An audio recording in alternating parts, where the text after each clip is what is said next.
నమస్కారం అండి. ముఖ్యంగా అనపర్తి అదేవిధంగా పరిసర గ్రామాల్లో నుండి విద్యార్థులకు ముఖ్యంగా జీబీఆర్ కళాశాల పూర్వ విద్యార్థులకు అదేవిధంగా ఇప్పుడు కళాశాలలో చదువుతున్నటువంటి విద్యార్థులకు వారి తల్లిదండ్రులకు అందరికీ కూడా ఒక విషయం మీ దృష్టికి తీసుకురావాలనే ఉద్దేశంతో ఈ రోజున ఈ వీడియో చేయడం జరిగింది.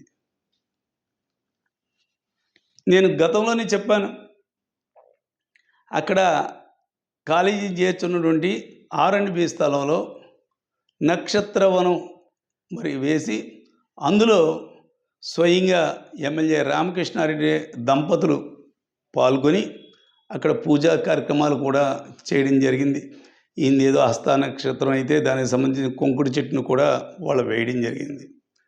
నేను ఫోటోలతో సహా చెప్పాను.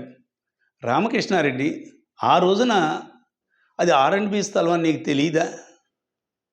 తెలిసి ఎందుకు చేసావు అంటే ఆ రోజున ఆక్రమణకు ప్రోత్సహించిన వ్యక్తివి నువ్వు.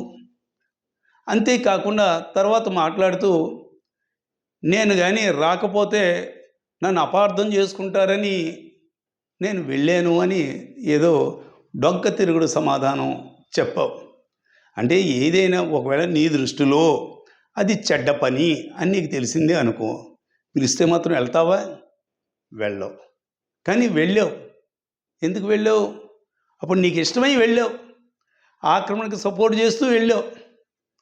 అంతేకాకుండా జీబీఆర్ కళాశాలకి బాయ్స్ హై స్కూల్కి మధ్యలో నుండి గోడ, అది ఎప్పుడో 1996లో మీ నాన్నగారు ఎమ్మెల్యేగా ఉండగా స్వర్గీయ రాధాకృష్ణారెడ్డి గారు ఆ స్కూలు కరస్పాండెంట్ అయినా వాళ్ళిద్దరు అధ్యయనంలో నిర్మించారు.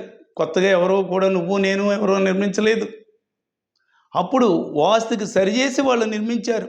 ఎందుకంటే ఇటు బాయ్స్ హై స్కూల్కి అటు కాలేజీకి కూడా ఉపయోగపడేలాగా అప్పుడు ఉన్నటువంటి కాంపౌండ్ వాళ్ళు ఏదైతే ఉందో అది వంకరడెంకరగా ఉన్నదాన్ని స్ట్రైట్ చేసి వాస్తుకు సరిపెట్టి చేశారు.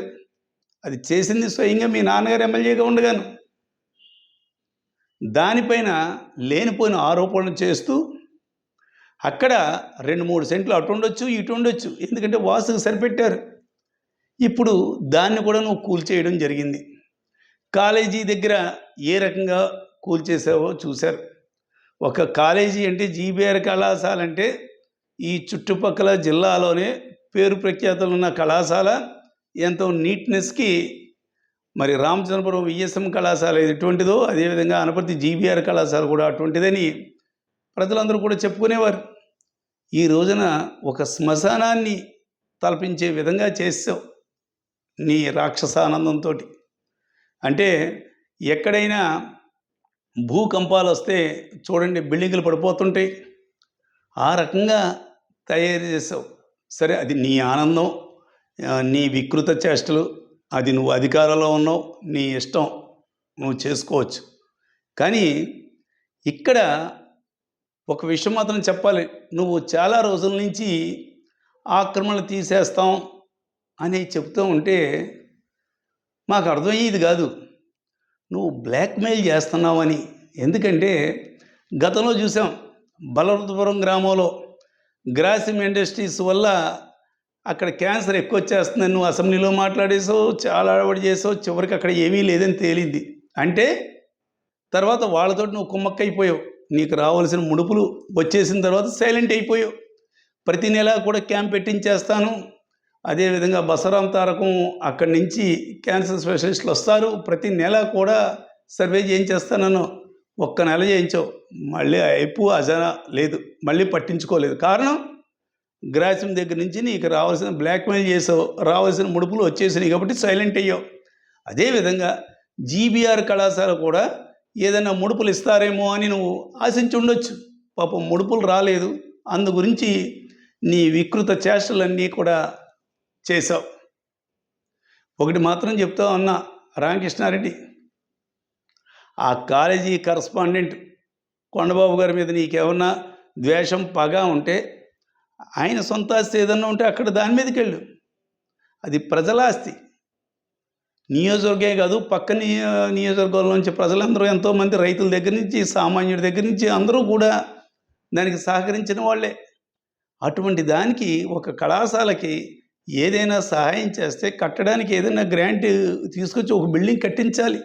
అంతేగాని ఈ రకంగా ఒక శ్మశానాన్ని తలపించే విధంగా ఈ రకంగా డిస్ట్రక్షన్ చేయకూడదు. నీకు ఒకటే చెప్తా ఉన్నా, అస్సలంటూ ఆక్రమణదారులో మొదటి ముద్దాయి ఎవరంటే నువ్వే. నీ పేరు మీద రామకృష్ణ పౌల్ట్రీస్ వేములపల్లి, ద్వారపూడి దగ్గర వేములపల్లి, సుమారు 10 ఎకరాలు ఎస్ఎండ్ ల్యాండ్ మీరు అక్ర మార్గాలతోటి ఆక్రమించుకొని పౌల్ట్రీ నిర్మించుకుని కోట్లాది రూపాయలు సంపాదించుకున్నామే. అదేవిధంగా మరి అమలాపురం కలెక్టర్ గారు, కోనసీమ అంబేద్కర్ కోనసీమ జిల్లా కలెక్టర్ గారు దానికి మరి స్వాధీనం చేయమని నోటీస్ ఇస్తే దానిపైన కోర్టుకు వెళ్ళి స్టే తెచ్చుకున్నావే. ముందు ఏమన్నా ఉంటే నీ హయాంలో ఉన్నటువంటి, నీ ఆధ్వర్యంలో ఉన్నటువంటి ఆ 10 ఎకరాలలో ఉన్నటువంటి పౌల్ట్రీ షెడ్లు తీసి ఎవరైతే దాని బెనిఫిషరీస్ ఉన్నారో వాళ్ళకి హ్యాండ్ ఓవర్ చేయి. అప్పుడు నీ నిజాయితీని నిరూపించుకో. అంతేగాని ఇది విద్యార్థులకు, ప్రజలకు అందరికీ కూడా ఉపయోగపడేది. అదేవిధంగా అనపర్తికే ఒక గర్వకారణంగా ఉన్నటువంటి జీబీఆర్ కళాశాల పైన ఈ రకంగా నువ్వు దాడి చేసి, నువ్వు బుల్డోజర్లు పెట్టి నీ ఇష్టం వచ్చినట్టు చేసిన దారంట వెళ్ళే వాళ్ళందరూ, రోడ్డు మీద వెళ్ళే వాళ్ళందరూ కూడా నిన్ను పలానా రామకృష్ణారెడ్డి ఎమ్మెల్యే ఈ రకంగా చేశాడని నిన్ను ఉయ్యని వాళ్ళంటూ ఎవరూ లేరు. ఇవి చిచ్చి ఇలాంటి పని ఎవరు చేస్తారని ఎవ్వరూ కూడా అనుకోలేదు. ఎమ్మెల్యే రామకృష్ణారెడ్డి ఏంటి ఇలాంటి పనా, ఇలాంటి విధ్వంసం సృష్టిస్తాడా అని అనుకుంటున్నారు. కళాశాలకు పోయింది ఏమీ లేదు. అందులో ఉన్న విద్యార్థులకు నష్టం, భవిష్యత్ తరాలకు నష్టం. అదేవిధంగా తరతరాలుగా ఎన్ని తరాలు ఇదైనా కూడా అనపర్తిలో కళాశాల బిల్డింగుల్ని కూలగొట్టినటువంటి వ్యక్తి అప్పుడు ఎవరో రామకృష్ణారెడ్డి ఒక ఎమ్మెల్యే ఉన్నాడట, చాలా దుర్మార్గంగా ఈ పని చేశాడటని నిన్నే అనుకుంటారు. మాకెవరికి కూడా నష్టం లేదు. అది ఈవేళ దాని కరస్పాండెంట్గా కొండబాబు ఉంటాడు, రేపొద్దున ఇంకో వ్యక్తి ఉంటాడు.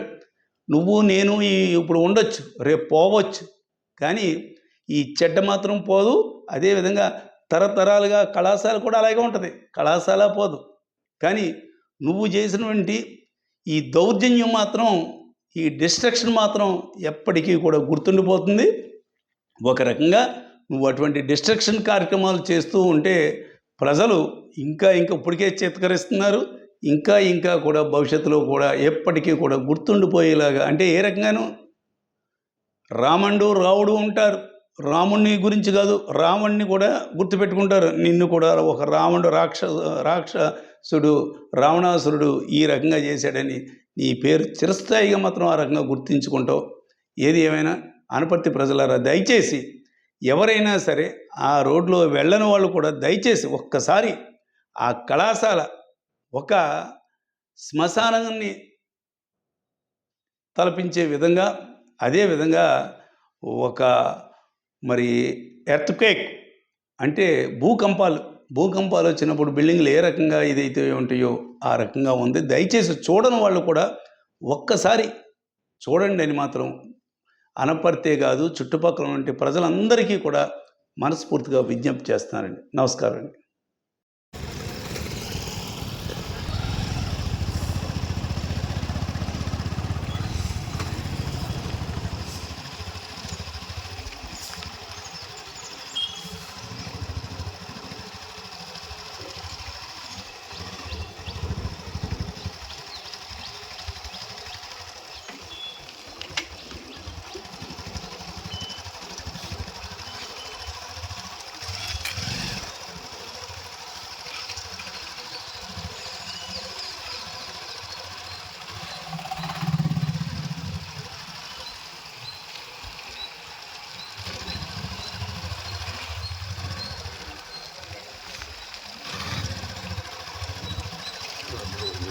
అలాగే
వచ్చేస్తున్నాను.